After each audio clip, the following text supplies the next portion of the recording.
Assalamualaikum warahmatullahi wabarakatuh. Waalaikumsalam warahmatullahi wabarakatuh. Selamat siang dan salam sejahtera untuk kita semua. Yang saya hormati Bapak Gregorius Didi Sulistiawan, Alimadiyah Keperawatan selaku mentor, dan teman-teman yang saya banggakan. Yang pertama, kami haturkan puji syukur kehadirat Allah SWT karena pada hari ini, Selasa 22 Oktober 2024, kita dapat berkumpul dalam kegiatan seminar orientasi MOOC P3K tanpa ada halangan satu apapun. Mohon izin, perkenalkan, nama saya Dewi selaku moderator akan memandu jalannya acara seminar pada siang hari ini. Untuk selanjutnya, saya akan membacakan susunan acara seminar. Yang pertama, pemaparan seminar yang akan dipaparkan oleh Saudari Veronica Alimadiyah Keperawatan. Yang kedua, sesi saran dan masukan dari mentor. Yang ketiga, penutup. Untuk acara yang pertama, saya persilakan Saudari Veronica Alimadiyah Keperawatan untuk memaparkan hasil laporannya. Waktu dan tempat kami persilakan. Terima kasih Mbak Dewi selaku moderator. Bismillahirrahmanirrahim. Assalamualaikum warahmatullahi wabarakatuh. Waalaikumsalam warahmatullahi wabarakatuh. Yang terhormat Bapak Gregorius Didi Sulistiawan, Alimadiyah Keperawatan selaku Kepala Ruang Hemodialisis sekaligus mentor terbaik kami. Yang saya hormati pula teman-teman unit hemodialisis RSUD Ibu Fatmawati Kota Surakarta yang berbahagia. Terima kasih sudah hadir di sini dalam acara seminar orientasi pengenalan nilai dan etika pada instansi pemerintah bagi P3K di RSUD Ibu Fatmawati Soekarno Kota Surakarta. Pada kesempatan siang hari ini, saya akan menyampaikan seminar hasil laporan yang telah saya susun selama beberapa pekan ini. Dalam seminar hasil laporan ini, saya mengambil judul Kepatuhan Perawat dalam Pengukuran KT/V di Ruang Hemodialisis RSUD Ibu Fatmawati Soekarno Kota Surakarta. Sebelumnya izinkan saya untuk memperkenalkan diri saya. Nama saya Veronica Alimadiyah Keperawatan, NIP 3K 1990 1231 2022 21 2003. Tempat lahir Sukoharjo 31 Desember 1990. Alamat Padaman RT 03 RW 01 Pondok Grogol Sukoharjo. Unit kerja di RSUD Ibu Fatmawati Soekarno Kota Surakarta. Untuk menginjak acara yang untuk selanjutnya, saya akan membacakan visi dan misi pemerintah Kota Surakarta. Untuk visinya, mewujudkan Surakarta sebagai kota budaya yang modern, tangguh, gesit, kreatif, dan sejahtera. Untuk misi yang pertama, meningkatkan kualitas kesehatan masyarakat yang tangguh. Yang kedua, memperkuat pertumbuhan ekonomi yang adaptif dan berkelanjutan. Yang ketiga, mewujudkan tata ruang dan infrastruktur kota yang mendukung kemajuan budaya dan pariwisata. Yang keempat, meningkatkan kualitas dan daya saing pemuda dan masyarakat umum di bidang pendidikan, ekonomi, seni budaya, dan olahraga. Yang kelima, mengembangkan tata kelola pemerintahan dan pelayanan publik yang gesit dan kolaboratif berlandaskan semangat gotong royong dan kebinekaan. Yang keenam, mewujudkan kemakmuran dan kesejahteraan bersama warga kota yang berkeadilan dan inklusif. Yang ketujuh, mewujudkan daerah yang kondusif dan kerukunan antar umat beragama dalam tata kehidupan bermasyarakat yang saling menghormati. Untuk visi misi Dinas Kesehatan Kota Surakarta, visi pelayanan Dinas Kesehatan Kota Surakarta mewujudkan Dinas Kesehatan Kota Surakarta dengan kerja ikhlas dalam memberikan pelayanan prima. Untuk visi pelayanan Dinas Kesehatan Kota Surakarta, yang pertama, memberikan pelayanan prima yang berorientasi pada kesesuaian peraturan, perundangan yang berlaku, keterbukaan informasi, dan kejelasan. Yang kedua, meningkatkan kualitas sumber daya manusia aparatur secara periodik dan berkelanjutan. Yang ketiga, mengembangkan sarana dan prasarana serta memutakhirkan teknologi informasi. Visi misi RSUD Ibu Fatmawati Soekarno Kota Surakarta, visi menjadikan rumah sakit yang unggul dalam pelayanan, bermutu dan terpercaya dalam bidang kesehatan. Misi 1, berkontribusi kepada negara dengan memberikan pelayanan kesehatan yang bermutu dan mengembangkan tenaga kesehatan yang profesional. 2, menyediakan sarana dan prasarana sesuai standar. Yang ketiga, memberikan pelayanan yang cepat, tepat, ramah, dan inovatif, memberikan pelayanan yang bermutu dan terjangkau. Untuk latar belakang di sini, berdasarkan surat keputusan Kepala Badan Kepegawaian dan Pengembangan Sumber Daya Manusia, Pemerintah Kota Surakarta nomor KP.042.8/8/2024 tentang penyelenggaraan orientasi pengenalan nilai dan etika pada instansi pemerintah bagi P3K Pemerintah Kota Surakarta tahun 2024. Pada kegiatan orientasi P3K ini, penulis membuat laporan tentang pengambilan kasus untuk menjadi prioritas yang harus dipecahkan melalui ide-ide kreatif dan inovatif yang dilandasi dengan nilai-nilai dasar berakhlak, yaitu akuntabel, kompeten, harmonis, loyal, adaptif, dan kolaboratif. Sebagai seorang ASN dan yang bekerja di ruang hemodialisis, nilai-nilai berakhlak harus menjadi dasar dalam memberikan pelayanan kepada masyarakat, termasuk dalam pengamatan isu permasalahan yang terjadi.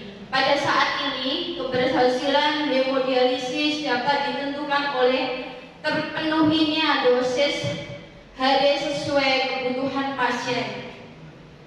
Maka dari itu, penulis untuk menyusun laporan orientasi dan mengusulkan rencana kerja dengan judul Kepatuhan Perawat dalam Pengukuran KT/V di Ruang Hemodialisis RSUD Ibu Fatmawati Soekarno Kota Surakarta.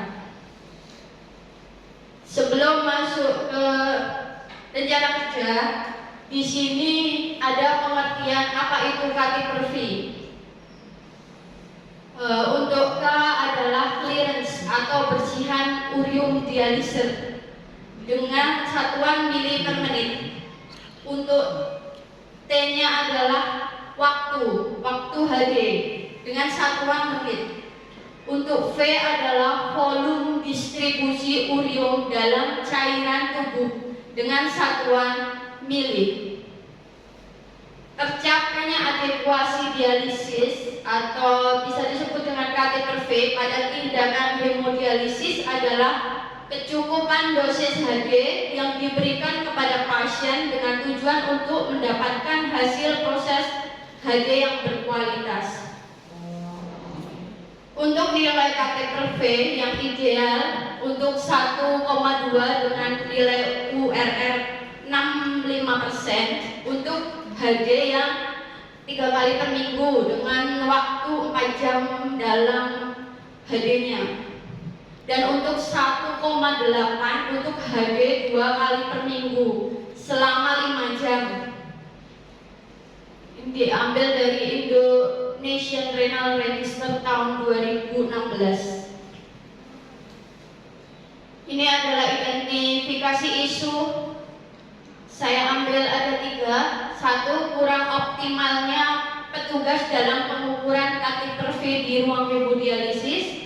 Untuk yang kedua, masih rendahnya pengetahuan pasien tentang adekuasi hemodialisis. Untuk yang ketiga, kurangnya pengetahuan petugas dalam memprogram kateter V di mesin hemodialisis. Begitu. Isu yang saya angkat sendiri, kurang optimalnya petugas dalam pengukuran kateter V di ruang HD di RSUD Ibu Fatmawati Soekarno Kota Surakarta. Ini adalah rencana kerja dan hasil kerja saya sendiri. Untuk yang pertama, mencari tahu sejauh mana kepatuhan dan kesulitan petugas kesehatan dalam pengukuran kateter V di ruang HD. Di sini saya melakukan observasi dan wawancara terhadap teman-teman semua di ruang hemodialisis. Ternyata semua tidak paham. Yang kedua, merencanakan pembuatan buku berat badan dengan tambahan berat badan kering dan tinggi badan dan penyusunan SPO baru. Di sini saya berkonsultasi dengan Menpar Bapak Didit untuk pembuatan bukunya. Untuk yang ketiga, membuat buku berat badan kering. Untuk tambahan itu ditambahin berat badan kering dan tinggi badan. Dan saya di sini melakukan penyusunan SPO baru. Untuk yang keempat, melaksanakan penulisan berat badan kering dan tinggi badan setiap bulan sekali dan melaksanakan penerapan intervensi pengukuran kateter V dengan SPO yang sudah disetujui. Di sini kita menulisnya dalam waktu 1 bulan sekali di awal bulan. Rencananya begitu. Untuk yang kelima, melakukan evaluasi penerapan penulisan tambahan berat badan kering dan tinggi badan setiap 1 bulan sekali dan penerapan SPO pengukuran kateter V yang telah disetujui. Untuk rencana kerja saya untuk tahun yang pertama, yaitu yang pertama merencanakan pembuatan buku screening tambahan berat badan dengan tambahan berat badan kering dan tinggi badan setiap 1 bulan sekali di ruang hemodialisis. Untuk yang kedua, membuat SPO pengukuran kateter V di ruang hemodialisis. Untuk tahun yang kedua, saya melakukan monitoring pelaksanaan pengukuran kateter V dan penerapan sesuai dengan SPO yang ada, SPO baru. Dari semua yang saya paparkan, ini adalah kesimpulan kegiatan orientasi. Untuk kegiatan orientasi P3 ini memunculkan isu yang ada di ruang hemodialisis, antara lain kurangnya data tentang pengukuran kateter V di ruang hemodialisis RSUD Ibu Fatmawati Soekarno Kota Surakarta, sehingga pasien tidak bisa mencapai adekuasi hemodialisis Harapan saya setelah orientasi ini yang dilakukan selama 6 hari ini selesai, penambahan pengisian data screening untuk berat badan, kering dan tinggi badan setiap bulan sekali benar-benar dilakukan, dan setiap mesin terus dimonitor untuk pengukuran KT/V supaya adekuasi pasien hemodialisis selalu tercapai. Ini adalah saran bagi peserta. Setelah mengikuti kegiatan ini, peserta diharapkan selalu berkoordinasi dengan teman sejawat lainnya dalam melakukan pengukuran KT/V supaya adekuasi hemodialisis tercapai secara optimal. Setelah mengikuti kegiatan ini, peserta mampu menerapkan nilai dasar ASN yang berakhlak dalam memberikan pelayanan kepada masyarakat. Bagi OPD, setelah mengikuti kegiatan ini, peserta mampu memahami tugas pokok dan fungsinya. OPD diharapkan dapat memberikan dukungan penuh untuk pelaksanaan, pencatatan dan pelaporan, baik secara internal maupun bekerja sama dengan jejaring yang lain. Terima kasih. Mohon maaf apabila ada kata-kata yang berkenan. Seminar kali ini saya tutup. Wassalamualaikum warahmatullahi wabarakatuh. Waalaikumsalam. Terima kasih kepada peserta telah memaparkan materinya. Untuk selanjutnya, saran dan masukan dari mentor untuk Bapak Didit, waktu dan tempat kami persilakan. Terima kasih. Assalamualaikum warahmatullahi wabarakatuh. Baru biar tidak tegang, kita berikan aplaus dulu. Ya, saya sedikit menyoroti tadi terkait dengan yang dituliskan di slide. Itu ada core value berakhlak ya. Jadi kalau tidak salah mungkin bisa ditampilkan yang tadi di slide nomor awal-awal tadi. Ya, ini oke. Next slide ya. Jadi di situ dilandasi dengan nilai dasar berakhlak ya. Ini bernya hilang seperti ini. Karena kalau berakhlak itu bernya sudah ada kepanjangannya. Berorientasi pelayanan ya. Baru itu nanti langsung akuntabel, kompeten, harmonis, loyal, adaptif dan kolaboratif. Apa mungkin pas ngetik kali ya. Jadi melihat yang tadi disampaikan, saya ingin menanyakan sejauh mana sudah siang Ibu. Mohon maaf mengganggu. Jadi sejauh mana nanti komitmen Mbak Vero utamanya terkait dalam pencatatan KT/V sebagai salah satu cara yang paling mudah yang bisa kita lakukan untuk menentukan HD yang kita lakukan selama ini aduan tidak sih. Jadi saya kepingin tahu kedepannya itu di Vero secara realnya tadi kan baru rencana ya, jadi selama kurang lebih 1 pekan sudah direncanakan sedemikian rupa. Nah ini nanti dalam waktu dekatnya ini yang benar-benar mau dilakukan dan komitmen kedepannya seperti apa, saya mohon untuk diberikan penjelasan. Terima kasih Mas Didi. Jadi ini kerjasama gitu. Ya harus kita bareng-bareng sama teman-teman yang lain. Jadi kalau satu nggak melakukan, ya semua nanti ya seperti itu Mas, tolong perhatikan. Ya jadi nanti insya Allah saya akan ngopak-ngopak terus untuk. Jadi kemarin udah pasien 1, 2 saya sudah bilang kalau mulai ke depan nanti harus melakukan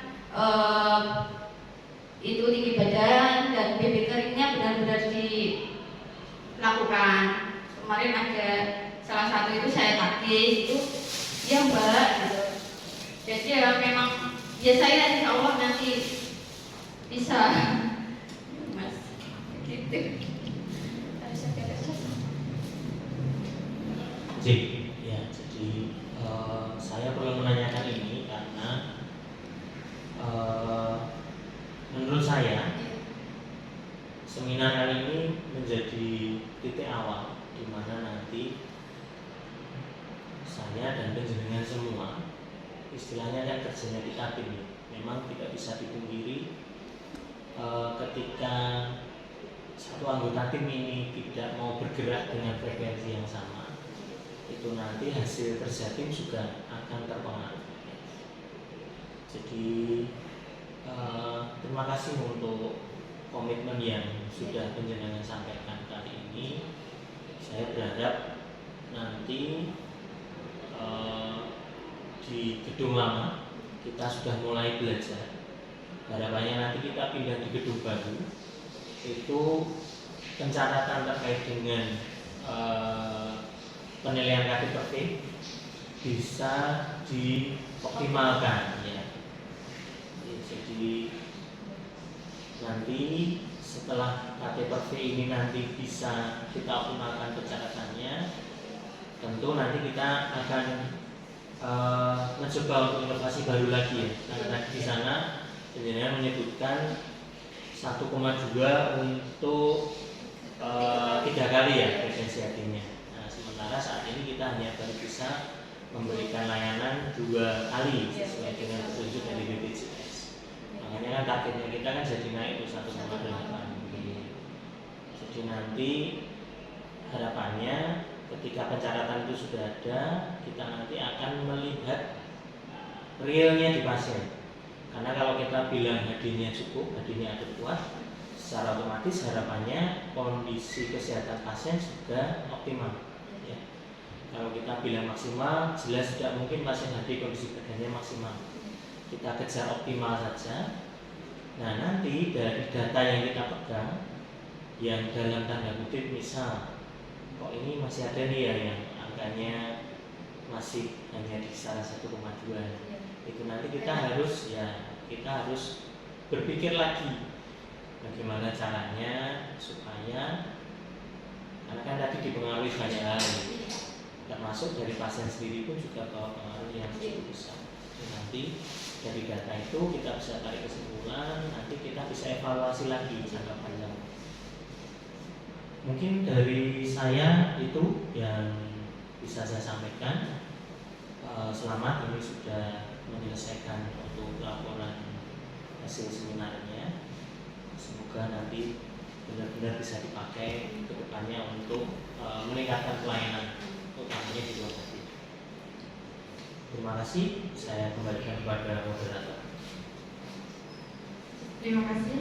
Acara selanjutnya penutup kepada Bapak Gregorius Bukit Sulustiawan, Ahli Media Keperawatan. Terima kasih atas kehadiran dan partisipasinya. Semoga presentasi hari ini memberikan inspirasi dan motivasi bagi kita semua. Terima kasih, selamat siang dan salam sejahtera. Wassalamualaikum warahmatullahi wabarakatuh. Waalaikumsalam.